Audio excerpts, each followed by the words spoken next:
2 Kings chapter 1 is where we're going to be picking up.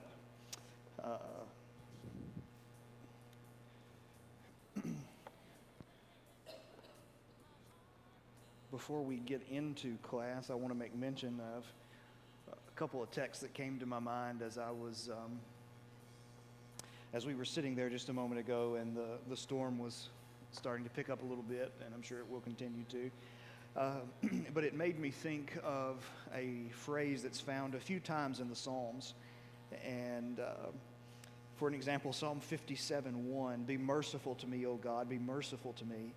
For in you my soul takes refuge. In the shadow of your wings I will take refuge till the storms of destruction pass by." And it makes you think when we're in a protected place like this, especially as we're together, reminds us of the protection of God upon our lives. And then when we think about another one in Psalm 63 and verse 7, he says, "For you have been my help, and in the shadow of your wings I will sing for joy." And that phrase, the shadow of the wings, is an important imagery of protection. And you know, the old story is told of two painters who were commissioned to picture the love and peace of God. And one painter depicted a beautiful image of nature with a waterfall and all of the just a serene, peaceful drawing or painting. And they thought, surely, you know, this is going to be the one that's chosen. But the second painter came in, and he had drawn a painting of a terrible storm that was raging. And in the midst of one of the trees, there was a bird, a mother bird that had her chicks, or had those baby birds in the shadow of her wing. And that was the one that was chosen to describe the peace that God brings into your life. Not that it's always going to be perfect and just serene, but there will be peace even in the midst of the storms of life. And so, I don't know, sometimes I think about that when we get into some of these weather situations. And it seemed really to the forefront because we were together singing in the midst of storm. So, anyway, 2 Kings chapter 1. 2 Kings chapter 1, we're looking at the story is continuing. That Ahaziah has taken over for his father Ahab, and it's pretty much the same thing. You remember, let's just back up and read beginning in verse 1, and then we will move forward. We made it through the first 4 verses about the situation at hand. It says, "After the death of Ahab, Moab rebelled against Israel," which we'll see more in chapter 3. "Now Ahaziah fell through the lattice in the upper chamber, in his upper chamber in Samaria, and lay sick. So he sent messengers telling them, 'Go to inquire of Beelzebub, the god of Ekron,' one of the major lordship cities of the Philistines,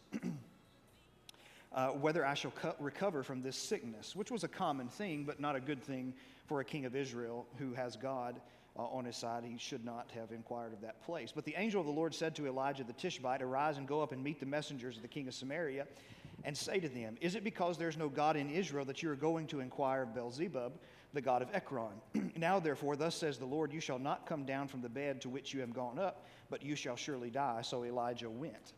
And so we talked about Beelzebub, and it's either one of two things. It's either a kind of a veiled shot at Baal, that he's just altering the name to kind of make fun of him, or the word literally means Lord of the Flies, and so it could be because flies carry disease, especially as they understood it in their particular time, that he was controlling the flies and disease and things along that line. And of course he was sick, and so they were inquiring of that God. The obvious idea is he's going to the wrong place for his information. That's where all this is going to go, and that's why God is going to send Elijah to him. But what it shows us is that Ahaziah is doing the same thing as his parents have done. There's no change. You know, after every king, you kind of hold your breath for a second and think, maybe this one will be different. Maybe this one will learn from the previous mistakes, but inevitably they don't. And so then we're introduced to this scene in verse 5. It says, "The messengers returned to the king," that is the ones he sent to Ekron, "and he said to them, 'Why have you returned?' And they said to him, 'There came a man to meet us and said to us, Go back to the king who sent you and say to him, Thus says the Lord, is it because there's no God in Israel that you are sending to inquire of Beelzebub, the god of Ekron? Therefore you shall not come down from the bed to which you have gone up, but you shall surely die.'" And so Elijah gives them that message, and now they're relaying it back to Ahaziah. Verse 7, he said to them, "What kind of man was he who came to meet you and told you these things?" They answered him, "He wore a garment of hair and a belt of leather about his waist." And he said, "It is Elijah the Tishbite." Okay? And so he immediately recognizes what's going on. Now, the hairy garment is something that Elijah wears, but it seems to have been, maybe because of Elijah's influence or just simply in general, that prophets wore hairy garments. In Zechariah chapter 13 and verse 4, one of the things God is denouncing false prophets, and he says no one is going to put on anymore the rough garment to make it look as if they're a prophet. In essence, they're going to dress the part of a prophet. And so whether it was before Elijah or Elijah started the trend, there was this trend of wearing a rough garment, okay? And prophets being associated with that rough garment. I don't know, that's always been kind of interesting to me. The messengers of God many times have been noted for out of the ordinary clothing. And today, people who stand up and preach overdress.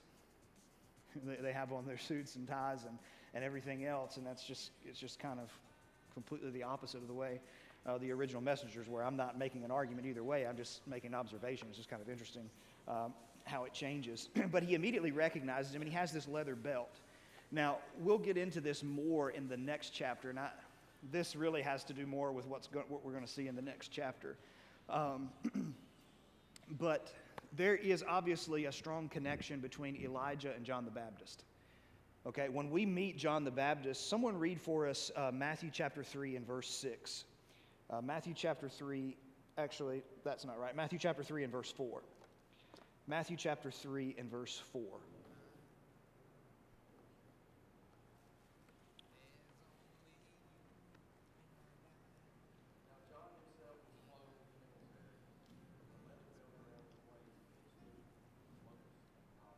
Okay, so now we'll talk about this more in the next chapter, but when you pair this with Luke 1, 16 and 17 and Matthew 17,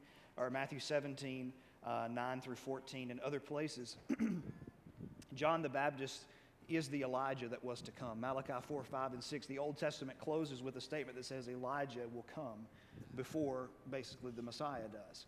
And that gets interesting because when we look at what's going to take place in chapter 2, we learn that Elijah never dies. And so people took that somewhat literally, that he was literally going to come back. God translated him here, but before the Messiah comes, he's literally going to come back. As a matter of fact, Jews still leave a seat open at Passover for Elijah, hoping that he will come. And so there is this strong connection between John the Baptist and Elijah the prophet. And so when we study Elijah, we learn some things about John the Baptist, who was the forerunner of Jesus. And so it will help us in New Testament understanding of things as well. And so, but he immediately recognizes Elijah. Okay, he's seen his parents interact with him, and you would think that he had learned his lesson, but unfortunately he does not. Now, verse 9, the king sent to him a captain of 50 men with his 50. And he went up to Elijah, who was sitting on the top of a hill. Where this hill is, don't know. Some people have suggested that it was Mount Carmel. That's where he was again. It's possible, but it's simply not knowable. And he said to him, "O man of God, the king says, come down."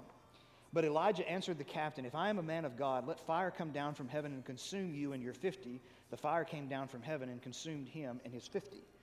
And so when you first read it at a cursory glance, you can kind of feel like this is maybe an overreaction. Like they just said, come down, and he just incinerated them, basically.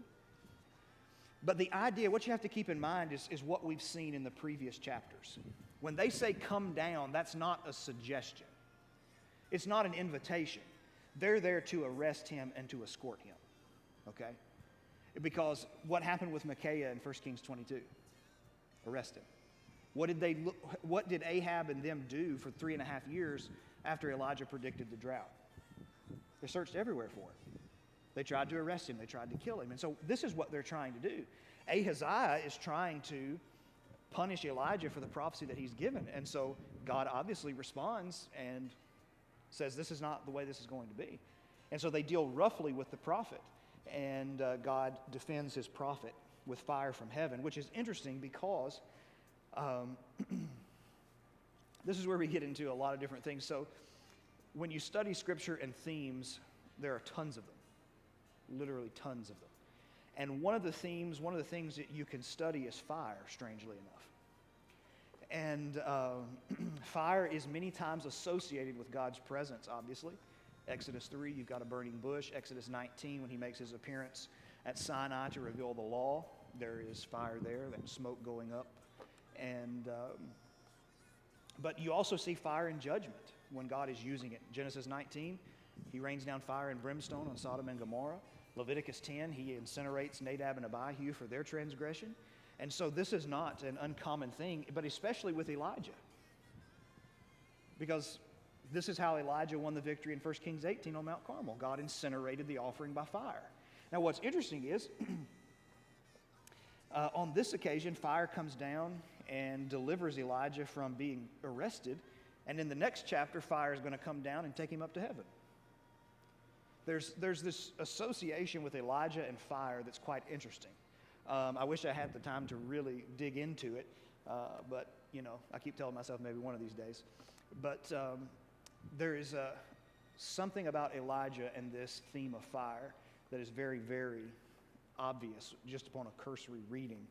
And so here God is delivering him, and then we read round 2. It says, again, the king sent to him another captain of 50 with his 50. And he answered and said to him, O man of God, the king, this is the king's order, come down quickly. But Elijah answered them, if I am a man of God, let fire come down from heaven and consume you and your 50. Then the fire of God came down from heaven and consumed him and his 50. So,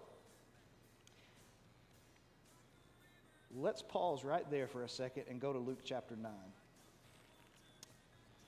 Luke chapter 9. At the latter end, beginning in 51. Because this incident is picked up by the apostles in the ministry of Jesus. So this is a transition point in Luke. Luke has this,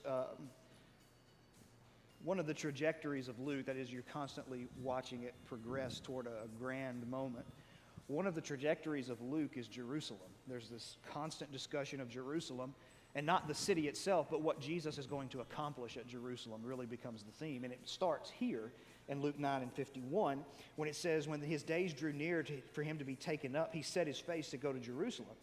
And he sent messengers ahead of him who went and entered a village of the Samaritans to make preparations for him. But the people did not receive him because he set his face toward Jerusalem. That is, the Samaritans, because he was heading down there for a feast day, the Samaritans wouldn't allow him to travel through their country, because the Jews and the Samaritans had a very hateful relationship. It says, and when his disciples James and John saw it, they said, Lord, do you want us to tell fire to come down from heaven and consume them? Some translations, some manuscripts read as Elijah did, but he turned and rebuked them. Some translations will add, you do not know what manner of spirit you are.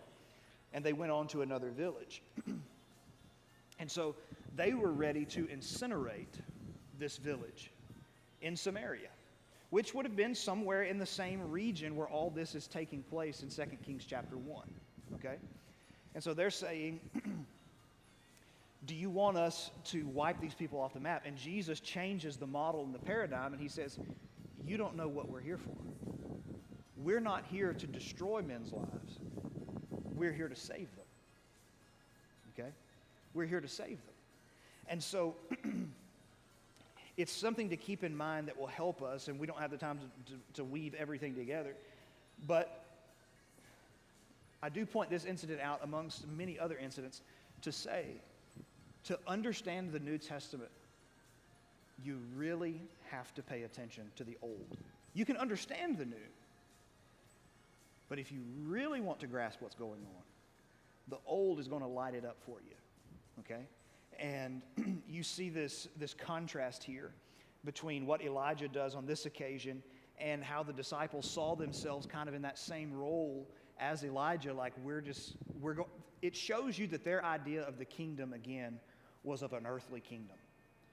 Because in an earthly kingdom, if you push back against the king, you lose your life. And that's how they're thinking. And they've missed the point that Jesus' kingdom is something that's vastly different. It's not intended to destroy the lives of people. It's intended to save their lives. And so it helps us to understand some of the transition there. All right, third incident, this one goes a little bit better. It says, again, the king sent the captain of a third 50 with his 50. And the third captain of the 50 went up and came and fell on his knees before Elijah and entreated him. That is, he was gracious to him, literally. O man of God, please let my life and the life of these 50 servants of yours be precious in your sight.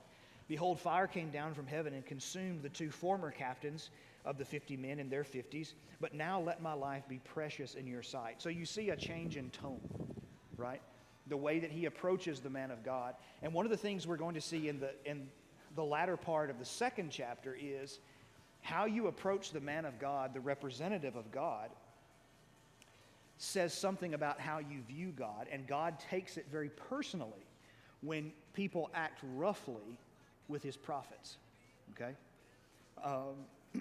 And so it shows you, it looks severe on the front end, but it's more than just, if you look at it from a purely human aspect, it looks severe because it looks like, well, they were just kind of talking rough to Elijah and then they're killed. But you have to remember, it's not just talking rough to Elijah, it's talking rough to Elijah's God. Because Elijah, as a prophet, is the representative of God. And so God responds in a very appropriate fashion to get their attention, to take their lives. And so because he behaves that way, the angel of the Lord said to Elijah, verse 15, go down with him and do not be afraid of him. So he arose and went down with him to the king and said to him, thus says the Lord, because you have sent messengers to inquire of Beelzebub, the god of Ekron, is it because there is no God in Israel to inquire of his word?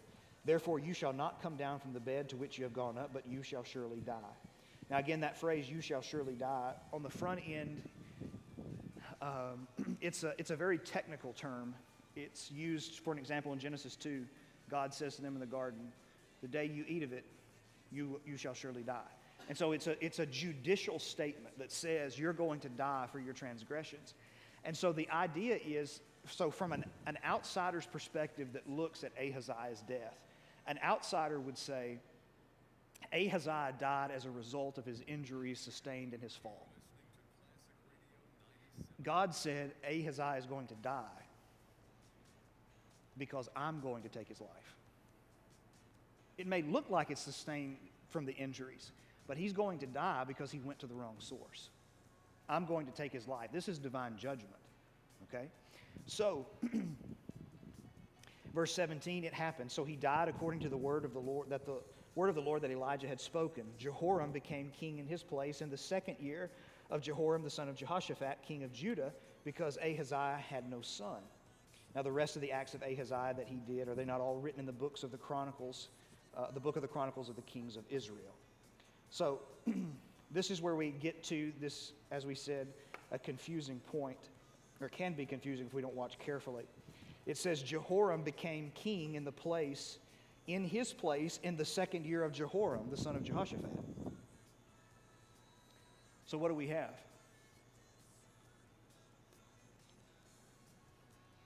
You got 2 kings reigning at the same time, one in the north, one in the south, and they're both named Jehoram.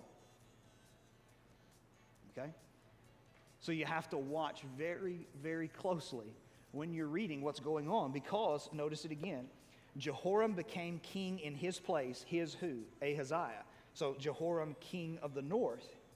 And that took place in the 2nd year of Jehoram, the son of Jehoshaphat, who is the king of the south. Okay? So we've got 2 men with the same name that are not the same person reigning over their kingdoms at that particular time. And that's something we have to pay attention to as we walk through this. Now, before we move on to chapter 2, I think the application that we have to see and make here is about going to the right source to solve our problems. And that is a tendency that we have to turn everywhere except God when we have issues. Now, I think we mentioned this briefly last week. That's not to say, look, it's not a license to be foolish that says, I know something that's seriously wrong with me physically, but I'm just going to exercise faith and God is going to take care of that physical ailment.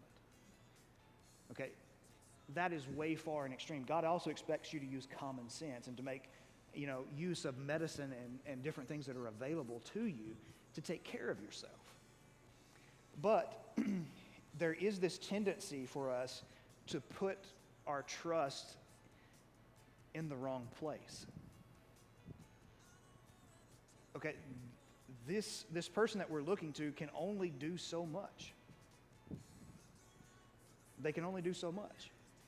And that ultimately we have to remember that God is the first place we go. Okay, it doesn't mean that you can't consult other things and can't do other things. And even, not even with health problems, let's get down into relationship problems or, just life situations. What do we do in those situations? Sometimes we have a tendency to consult everybody under the sun except God. We don't really turn to Scripture to say, what does God say on the subject? How should this be handled? What do I need to know going into this? Something as simple as, I've got a new job opportunity. So many people make decisions about their occupations and God is never consulted in the process anywhere. It's a question that we need to ask. Just because this new job is here doesn't mean it's necessarily a better opportunity. It might be better in the sense that I might make more money, but it might be worse in the sense that this thing might require hours that draw me away from God. This might put me in situations that put me in tough morally compromising situations where I'm expected to do these things. And so I think the important thing is to make sure that with whatever we do, that God is the one we consult with first and make decisions based upon those things, as opposed to just conventional wisdom and looking to everybody else in the process, and God is left out. I think we can make the same mistake that Ahaziah makes here, trusting other things to deliver us when only God can. All right, any questions or anything on?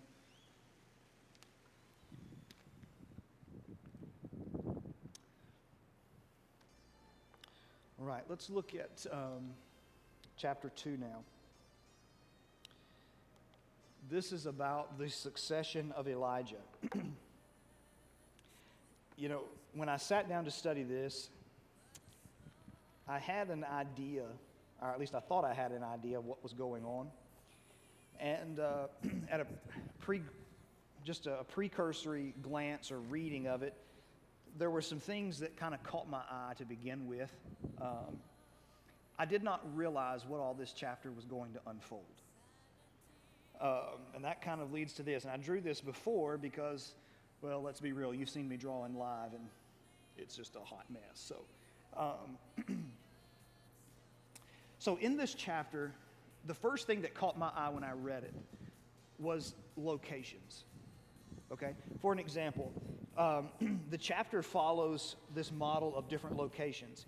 It goes from Gilgal to Bethel, to Jericho to the Jordan, to just across the Jordan River, and then it crosses back over the Jordan and goes to Jericho, and then it goes back to Bethel, and then it goes to Mount Carmel, and then it goes to Samaria. Now that's the reason that catches my attention is because when you think about these cities, there's significant events attached to them. Okay? First of all, so Gilgal is here. So you got Jerusalem here. Gilgal is here. Jericho is here. Bethel is here. Samaria, Mount Carmel. Mount Tabor and Mount Hermon, that will come into play way down the line. The Jordan River is here that flows between the Sea of Galilee and the Dead Sea. So there are a number of things that make me pause and think. First of all, we begin in Gilgal. It's somewhat strange that we begin in Gilgal. We've not really had any interactions with Gilgal before in the Kings. Then you go to Bethel. Now, Bethel, we've had some interaction with, right? We've seen in Bethel, that's where one of the calves were set up by Jeroboam in 1 Kings 12, Dan and Bethel. And in 1 Kings 13, you remember the young prophet had an interaction with the king at Bethel. All right, at Jericho now. We've seen Jericho in the Kings, because in 1 Kings 16, when we're given just a couple of paragraphs about Ahab's reign before we get into the details, we're told that the man rebuilds the city of Jericho. You remember Joshua 6:26, there was a curse placed upon the man who would rebuild it. He would lay its foundations and hang its gates. That is, he would start it and finish it with the loss of a child, lose 2 children in the process. And that man restores the city of Jericho during the reign of Ahab, and the implication seems to be that Ahab was somewhat approving of that action. So, Gilgal, Bethel, and Jericho, and then across the Jordan River. So,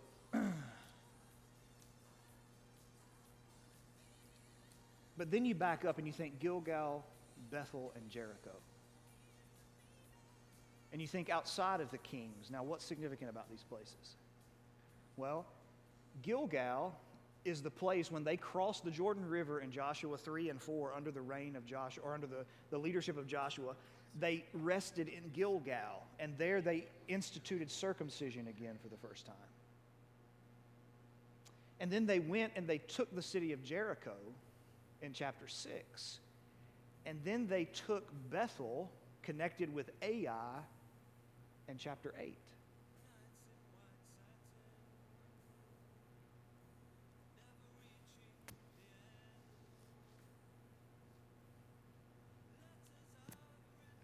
Just stick with me, I promise. I'm not just randomly giving you Bible geography here.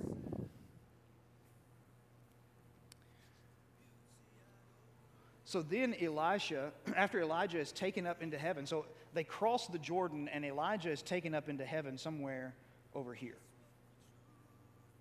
Okay, the Transjordan area.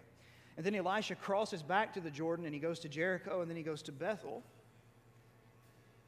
And then he goes up to Mount Carmel, which is where Elijah has been with that showdown with the prophets of Baal in 1 Kings 18. And then he comes back to Samaria, the capital city.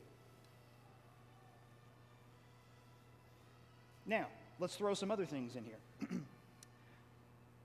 So Elijah is taken up into heaven in this area across from the Jordan, just from Jericho. Moses, Deuteronomy 34, dies on a mountain in the same region.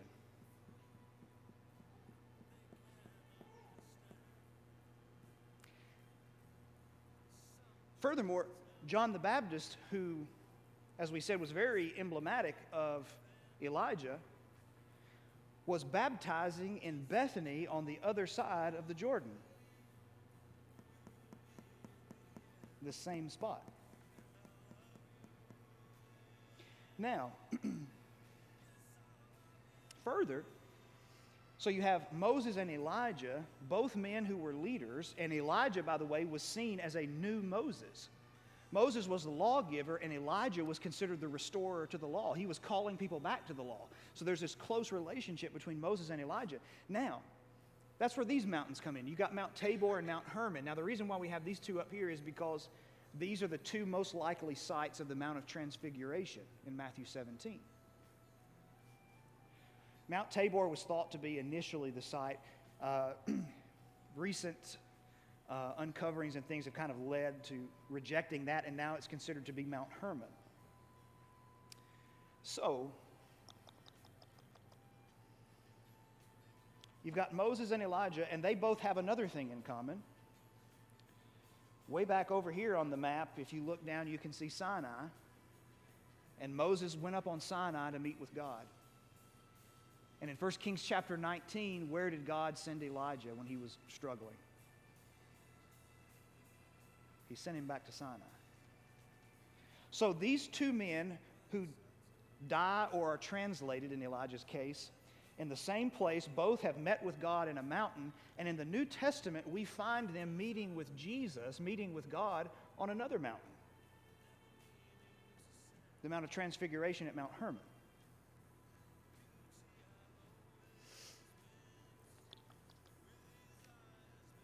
So what does all this mean?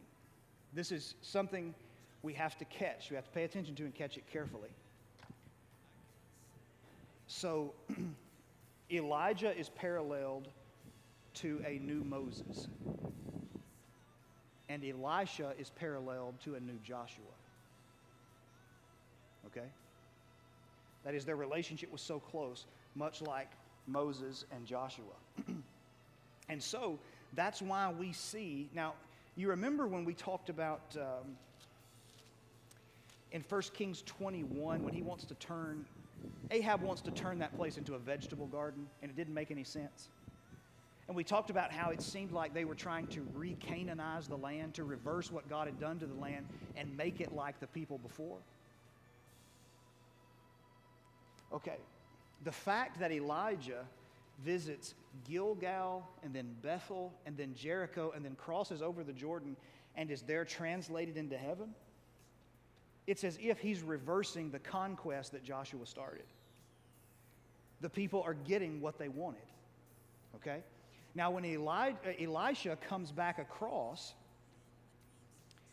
he comes into Jericho, he goes over to Bethel, up to Mount Carmel, where Elijah had won a victory, and down to Samaria, where Elijah's work center was.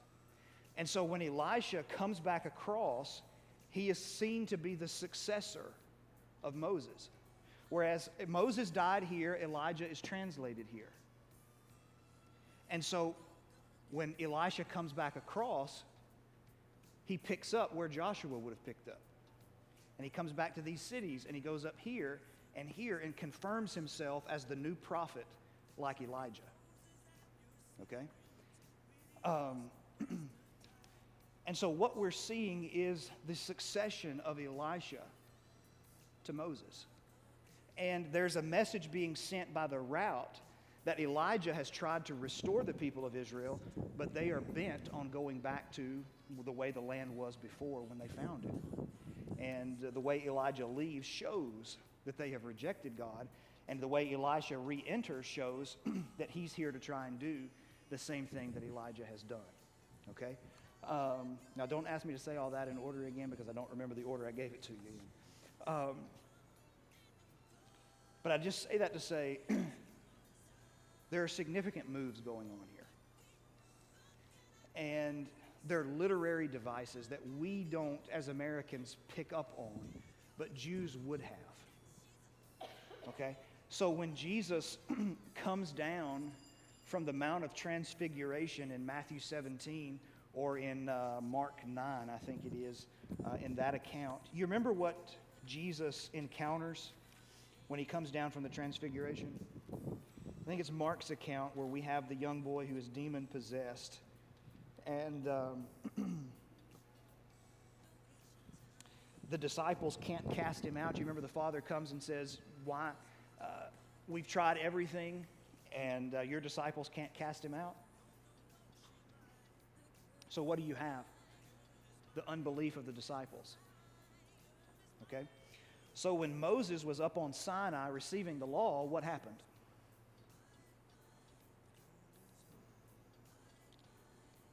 They went into idolatry. So what Mark is trying to do is he's painting a picture and showing Jesus as a new Moses. That just as he went up on the mount to interact, and then he came back down and found unbelief, that's exactly in the pattern of Moses. He went up on the mountain to interact with God, and he came back down with unbelief. And so the way these books are written,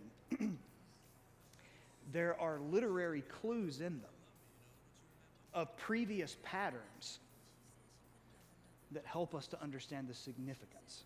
Okay? And this chapter is filled with it. And hopefully next week we'll try and unpack some of that information together.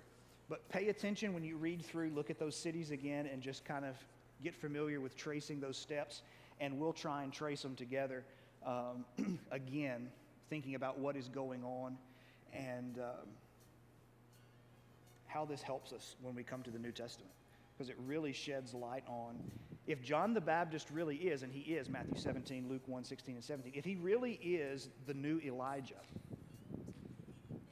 don't you find it interesting that he's baptizing in the place where Elijah was taken into heaven? John 1:28, the area beyond the Jordan.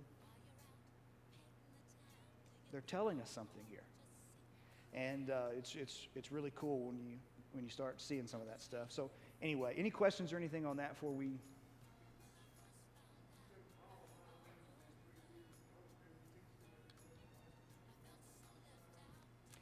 There is a lot of evidence that would say yes, that he went down, that he went down to Sinai. Well, it's a Galatians 1 question, really. The chronology of Galatians 1, when he chronicles that. Some people believe that he went to Sinai and then he went back to a particular region and then he went to Damascus to study. And so, not Damascus, Tarsus. So, yes, Elijah, there's a lot of significance between Paul's ministry and what Elijah does, because Paul himself was a Pharisee and the Pharisees aligned themselves with Elijah. And so the way the chronology of Paul's life works out is very similar to what's going on here. Anything else? All right, we'll pick up there next week.